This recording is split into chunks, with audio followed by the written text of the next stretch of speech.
அனைவருக்கும் வணக்கம். இந்த வீடியோவில் நாங்கள் பார்க்க இருக்கிறது 2024ஆம் ஆண்டு வெளிவந்த 48வது MCQ வினாண்ட விளக்க உரைகள். நம்ம சேனலில் MCQ மற்றும் எஸ்ஏ வினாக்களோட விளக்க உரைகளும் அது தவிர்த்து சில கெமிஸ்ட்ரி எண்ண கருக்களும் நம்ம சேனல் தொடர்ந்து வந்துட்டு இருக்கு. ஸோ ஆகவே சப்ஸ்கிரைப் பண்ணி கண்டினியூஸாக வீடியோஸ் வாட்ச் பண்ணுங்க. இந்த வீடியோஸ் யார் யாருக்கு தேவைன்னு சொல்லிட்டு ஷேர் யார் யாருக்கு தேவைன்னு நீங்கள் நினைக்கிறீங்களோ அவங்களோட ஷேர் பண்ணிக்கொள்ளுங்க. வாங்க வீடியோக்குள்ளே போவோம். முதலாவதாக 48வது MCQ வினா கூற்று காரண வினா. அப்போ முதலாவது கூற்று என்ன?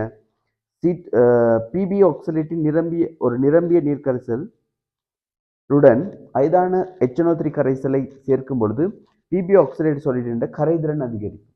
இப்போ கரைதிறனை பாதிக்கும் காரணிகள்ல pH. அதுல இங்க பாத்தீங்கன்னா பிபி ஆக்சலேட்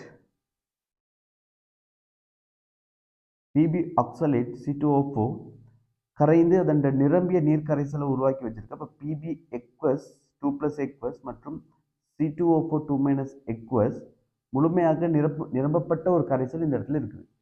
அப்போ இந்த இடத்துல இருந்து கரைதிறனை அதிகரிக்கணும் என்றால் என்ன செய்ய முடியும்? ஆகவே கரைதிறனை பாதிக்கக்கூடிய காரணிகளை நாங்கள் மாற்றி அமைக்க முடியும். ஆனால் இந்த இடத்துல நாங்கள் செய்கிற வேலை டயலூட்டட் HNO3 சேர்க்கிறாங்க. உண்மையாக டயலூட்டட் HNO3 சேர்த்தால் இந்த கரைதிறன் பாதிப்புக்கு உள்ளாகுமா? அதாவது ஆக்சாலிக் ஆக்சலேட் என்ற கரைதிறன் பாதிப்புக்கு உள்ளாகுமா சொல்லி பார்ப்போம். ரைட். அப்போ அதில் இங்கே டயலூட்டட் HNO3 சேர்ப்பதன் மூலமாக இந்த கரைசலுக்கு H+ மற்றும் NO3- அயன்கள் கிடைக்கும்.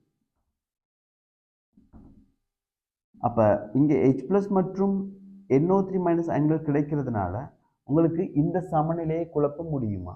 அதாவது இந்த சமநிலைக்கு இங்க இருக்கக்கூடிய எந்த ஒரு அயனும் பொது அயன் கிடையாது. ஆகவே இந்த தாக்கம் பின்முகமாக நகர போறது இல்லை. ஆனால் இந்த சமநிலையில் இருக்கக்கூடிய இந்த அயன்களை அகற்றக்கூடிய யாராவது தாக்கிகள் இங்கே இருக்காங்களா? அயன்கள் இங்கே இருக்காங்களா? எஸ், இருக்கிறாங்க. யார்? இந்த H+ அயன் மற்றும் யாரு? இந்த ஆக்சலேட் அயன். அப்ப இந்த H+ அயன் மற்றும் ஆக்சலேட் அயன் ஆக்சலேட் அயன் பார்த்தீங்கன்னா ஒரு சிறந்த இலத்திரன் நாடியாக ஏற்படும். அதாவது இந்த புரோத்ரான் அக்செப்டரா இருக்கும், புரோத்ரான் வாங்கியாக இருக்கும். அப்ப C2O4 2- இந்த புரோத்ரானை ஏற்றுக்கொண்டு H+ ஏற்றுக்கொண்டு என்னவாக அங்கிருந்து அகற்றப்படலாம்? HC2O4- ஆக அகற்றப்படலாம். அதன் காரணமாக இந்த கரைசல்ல ஆக்சலேட் அயனின் செறிவு குறைவடையும். ஆகவே ஆக்சலேட் அயனின் செறிவை அதிகரிப்பதற்காக தாக்கம் முன்னோக்கி நகரலாம். அப்ப இது ரெண்டும் இணைந்து எங்களுக்கு இப்படி ஒரு விளைவாக அகற்றப்படும் இந்த கரைசல். இப்போ புது அயன் உருவாகுது, ஆனால் ஆக்சலேட் அயனின் செறிவு குறையுது. ஆகவே ஆக்சலேட் அயனின் செறிவை மேலும் அதிகரிப்பதற்காக தாக்கம் முன்னோக்கி நகரும். ஆகவே அந்த கூற்று மிக திருத்தமாக சரியான கூற்று. ரைட். ஆகவே கூற்று 2 வாசிச்சு பார்ப்போம். சமநிலையில் பிபி ஆக்சலேட் சொல்லிட்டு, அதாவது இந்த சமநிலை பிபி ஆக்சலேட் சொல்லிட்டு இந்த சமநிலை கொடுத்துருக்காங்க. இதுல ஆக்சலேட் அயன் எக்வஸ் ஆனது H2C2O4 எக்வஸ் அமிலத்தின் இணை மூலமாக கருதப்படலாம். அதாவது இந்த அயன் ஆக்சாலிக் ஆசிட் இணை மூலமாக கருதப்படலாம். யாருண்ட?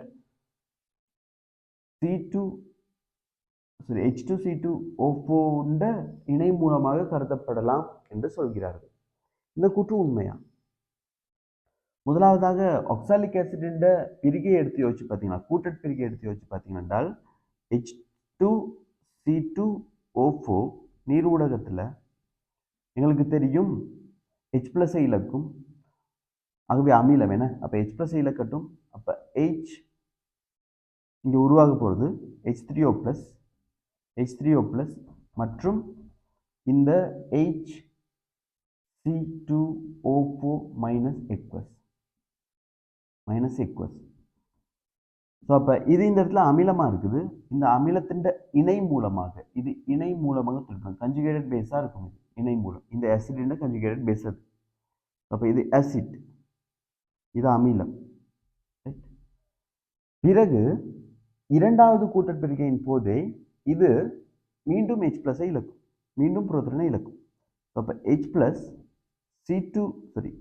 HC2O4- அது H+ நீரோடகத்தில் இழந்தால் எங்களுக்கு கிடைக்கிறது தான் யாரு? H3O+ மற்றும் C2O4 2- எக்வஸ். அப்போ எகைன் இது H+ இலக்குது அமிலம்,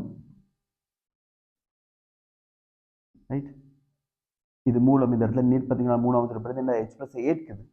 அப்போ இதண்ட இணை மூலமாக இது இருக்கும். ஆகவே இந்த ஆக்சிலேட் அயன் இணை மூலம் யாரு? இந்த அயன், ரைட். இந்த அயன் இணை மூலம் யாரு? சரி, இணை அமிலம், அந்த அமிலம் யாரு? அது ஆக்சாலிக் அமிலம். ஆகவே ஆக்சாலிக் அமிலத்தின் இணை மூலம்னு இதை சொல்றது தவறு. ஆக்சாலிக் அமிலத்தின் இணை மூலம் என்று இந்த அயனை சொல்வது தவறு. அப்போ ஆக்சாலிக் அமிலத்தின் இணை மூலமானது இந்த அயன். ஆகவே இந்த அயன், ஆகவே இந்த அயன் தான் இங்கே அகற்றப்படுது, இந்த அயனாகத்தான் அகற்றப்படுது. அப்போ இங்கே C2O4 H+ ஏற்றுக்கொண்டு இந்த அயனாகத்தான் மாறுது.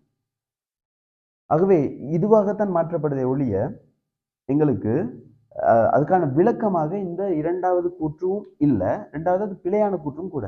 என்ன காரணம் என்றால் இதண்ட இணை மூலம், இது என்னது, சரி, யாரு ஆக்சாலிக் அமிலத்தின் இணை மூலமாக இதை சொல்லியிருக்காங்க. ஆனால் ஆக்சாலிக் அமிலத்தின் இணை மூலம் வந்து இந்த அயன். ஆகவே இந்த அயனாக அகற்றப்படுது. அப்ப ஆக்சாலிக் அமிலத்தின் இணை மூலம் இந்த அயன் என்று சொல்லியிருந்தால் சரி. ஆனால் சொன்ன விஷயம் ஆக்சாலிக் அமிலத்தின் இணை மூலமாக கருதப்படலாம் இந்த அயன் என்று சொல்றாங்க. அந்த கூற்று பிழை. ஆகவே இங்கே வரக்கூடிய பதில் மூன்றாவது பதில். கூற்று முதலாவது சரி. H3 சேர்க்கும் போது கரைதிறன் அதிகரிக்கும்.